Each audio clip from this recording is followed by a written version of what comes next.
This is Brick Recap of what really goes on behind the scenes at IKEA.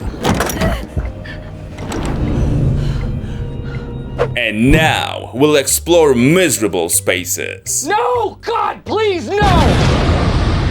Somewhere in Nana's cubicle, Jesse Pinkman grabs his knapsack and treks across the endless carpet, eventually finding the VCR station, where he broadcasts that he got separated from the group and saw some creature. In other words, the poop train has already left the station and asks for mommy to pick him up because he wants to go home. But instead of an answer, he suddenly hears an unsettling sound, which turns out to be a stray seagull. Get! And as he walks down the corridor, admiring bits and pieces of a furniture store, something suddenly opens the door behind him, so he takes off in terror looking for somewhere to hide. Whew, he made it to the Maldives. But the next door is locked and the terrifying something catches up to him. And when the VHS ends, it turns out the Async Corporation was watching it, also known as the Lab Perverts. Meanwhile, Mary watches her childhood home go down faster than the local home, remembering leaving her handprints in the concrete before taking them with her. What are you going to do with it? Then, as Clark's shrink, she explains that during childhood, everyone builds behavioral loops to keep themselves safe and then spends the rest of their life repeating them, stuck in place. I don't like it because it's too real. That's why Clark keeps pushing people away and hurting them before they can hurt him and ends up all alone. But look how happy he is! Then they reenact a scene going back to the moment when Clark's ex-wife threw him out of his own house, and Mary busts his balls, saying that if he'd come back home sober, they would have spent the night together. Even the shrink has to give him to which Clark almost slaps her face, reminding her that he's the one supporting them financially. He pays for everything. He takes care of all the bills. And if that wasn't enough, he even manages their finances. While his precious Barbara barely goes to law school and just sits on her ass. So he wonders who's gonna support them once she pops out a kid. That's a tough one.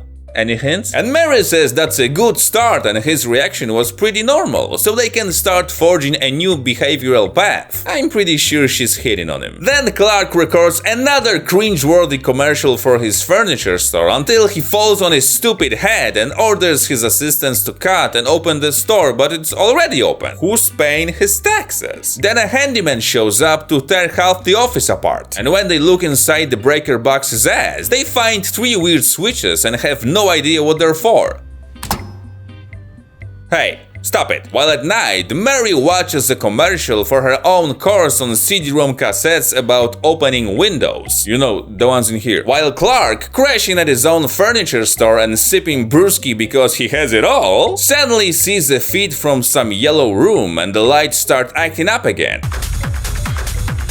So he goes down the stairs and flips every switch, but only the 3 weird ones shut everything down for good. And as he's walking away, a pulsating line appears in the wall. I'd make a save here. And when he stops to listen to the buzzing, he falls into the limoncello space, where he finds distorted versions of his furniture, the seagull from earlier, and the mirrored stop sign. I think that means he should get off. And then, after hearing the recording we sent into space in '77, he finds a cutout of a caveman, which I'm pretty sure needs no explanation, and also the hidden knapsack of the dude from the beginning. So he rides through a subway tunnel to the next room, where he finds scattered shoes and an oversized throne, when suddenly he hears loud footsteps. Oh shit! Mom's home. So he immediately yells at the trespasser to get off his private property he discovered 6 minutes ago. But all he hears is the caveman getting smashed to pieces. So terrified, he crawls out through the staff door and runs to the bathroom.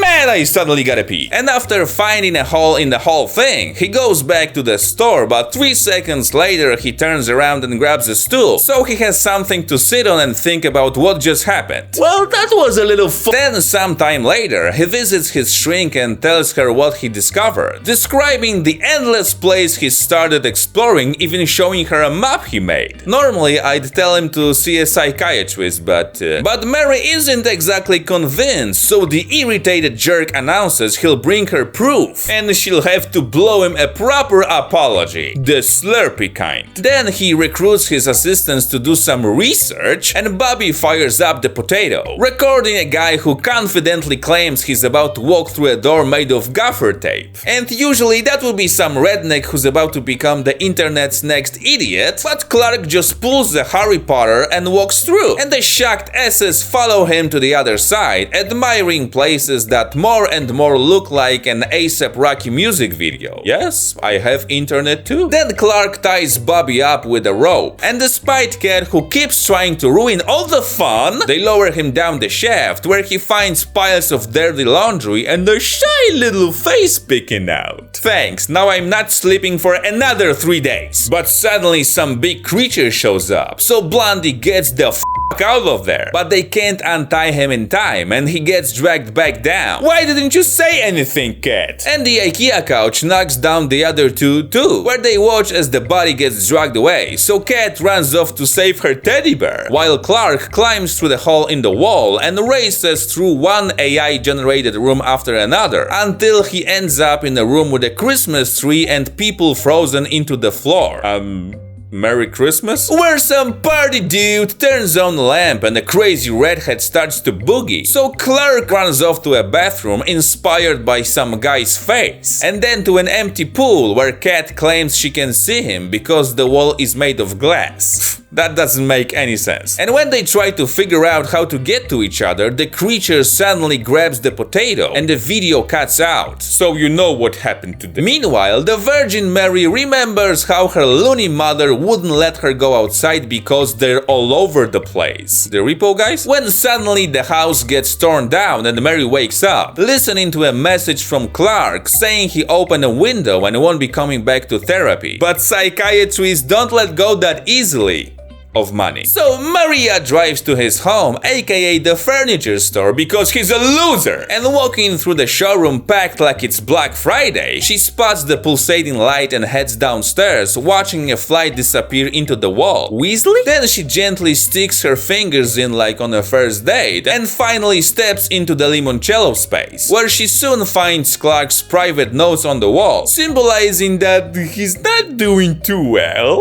And when the author himself shows up, he explains that this whole mess is every place that has ever existed. Ah, that narrows it down. Then the creature starts approaching, so Clark calms the baby down and suddenly reboots her, welcoming her to dinner with the Merry Gang, who, according to the host, are remembered by this place. And the longer it remembers, the worse it remembers. Hence, the ugly ass faces. And all excited, he shows her they can't feel a thing because they're like furniture. And best of all, you can eat them. And when he opens the fridge, there's his assistant's head inside, which according to him, he tried to save, but it didn't quite work out. That explains why you're keeping her in the fridge. So Mary insists on continuing therapy because money, and the Looney Tune wants to reenact the scene with his ex, first scalping the redhead and placing it on the overjoyed Mary. Having a nice day at work? But when he starts ranting about how he pays for everything, Goku sheds the toupee and explains to the dumbass that his wife didn't leave him because of anger or alcoholism. That was great, but because of the constant whining and blaming everything around. And when Clark humbly asks how to fix it, Mary replies she has no